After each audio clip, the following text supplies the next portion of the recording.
इकलौती बेटी थी। उसके माँ बाप ने उसकी शादी बड़े ही धूमधाम से बंटी नाम के कबूतर से की थी। वो एक बहुत बड़ी कंपनी का मालिक था। टुनटुनी अपने ससुराल में बहुत खुश थी। अचानक एक दिन उसे खबर मिलती है कि बंटी की एक दुर्घटना में मौत हो चुकी है। बहू, किसका फोन है?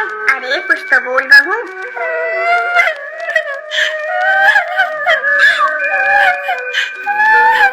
माँ जी, सब खत्म हो गया, सब बर्बाद हो गया माँ जी। बंटी की तेज तूफान आने के कारण मौत हो गई माँ जी। बहू, तुझे गलत जानकारी मिली है। कोई तुझसे मजाक कर रहा होगा।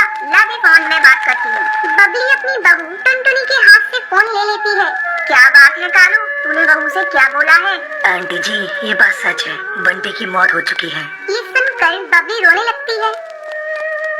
इसी तरह समय गुजरने लगता है। एक दिन बबली से मिलने उसकी बहन बेबो आती है। बहना, बंटी के बारे में सुनकर बहुत दुख हुआ। टुनटुनी बहू की अभी लंबी जिंदगी पड़ी हुई है। बंटी तो अब आ नहीं सकता। ऐसा कर तू बहू की दूसरी शादी कर दे। चाहती तो मैं भी यही हूँ बेबो, लेकिन मैं भी क्या करूँ? बहू तो तैयार ही नहीं हो रही है।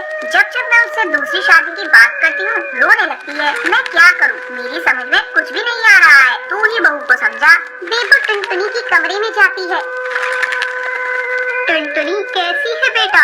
अरे मौसी जी, आप कब आई? मैं अभी आई हूँ बेटा। मैं अभी आपके लिए फ्रूट काट कर ला रही हूँ मौसी जी। बेटा तुम मेरे पास बैठ, मुझे तुझसे कुछ बातें करनी है। क्या बात है मौसी जी? देख टुनटुनी, तेरी अभी बहुत लंबी जिंदगी है, तो मेरी बात मान, दूसरी शादी कर ले। अब बंटी तो वापस आ नहीं सकता। मौसी जी, आप ऐसी बातें मत कहिए। मैं बंटी को कभी भुला नहीं सकती। मैं दूसरी शादी अब नहीं करूँगी। देख टुनटुनी, मैं तेरे भले के लिए कह रही हूँ। तू तो जानती है ये दुनिया कैसी है। मौसी जी, मैं दुनिया के बारे में नहीं जानती। अब मैं माँ जी के साथ ही अपने जीवन को बिताना चाहती हूँ।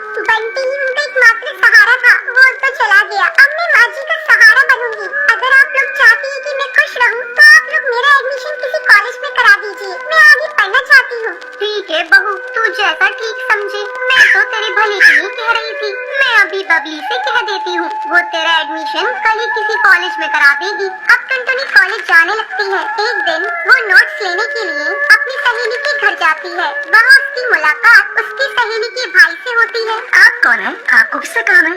मैं बुलबुल की सहेली टुनटुनी हूँ। मैं नोट्स लेने आई हूँ। बबली तो अभी घर पर नहीं है, मैं उसे बता दूंगा। वैसे आपका नाम क्या है? मेरा नाम टुनटुनी है। जब बुलबुल घर पर आती है तब उसका भाई रॉकी उससे कहता है, बुलबुल, तुम्हारी सहेली टुनटुनी तुमसे नोट्स लेने आई थी। हाँ भैया, मैंने ही उसे घर पर बुलाया था ताकि तुम उसे देख लो और वो तुम्हें देख ले। बेचारी विधवा है और मैं उसे अपनी भाभी बनाना चाहती हूँ। कहो तुम्हारी क्या राय है? ठीक है बुलबुल, मैं टुनटुनी से शादी करने के लिए तैयार हूँ। बुलबुल अपने भाई का रिश्ता लेकर टुनटुनी के घर जाती है। आंटी जी, मैं टुनटुनी को अपनी भाभी बनाना चाहती हूँ। मेरे माँ बाप तो बचपन में ही गुजर गए हैं, इसलिए मैं अपने भाई का रिश्ता लेकर आई हूँ।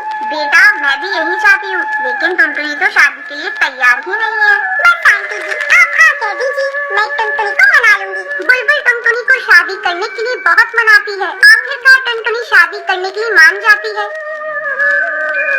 और एक दिन धूमधाम से टुनटुनी और रॉकी की शादी हो जाती है।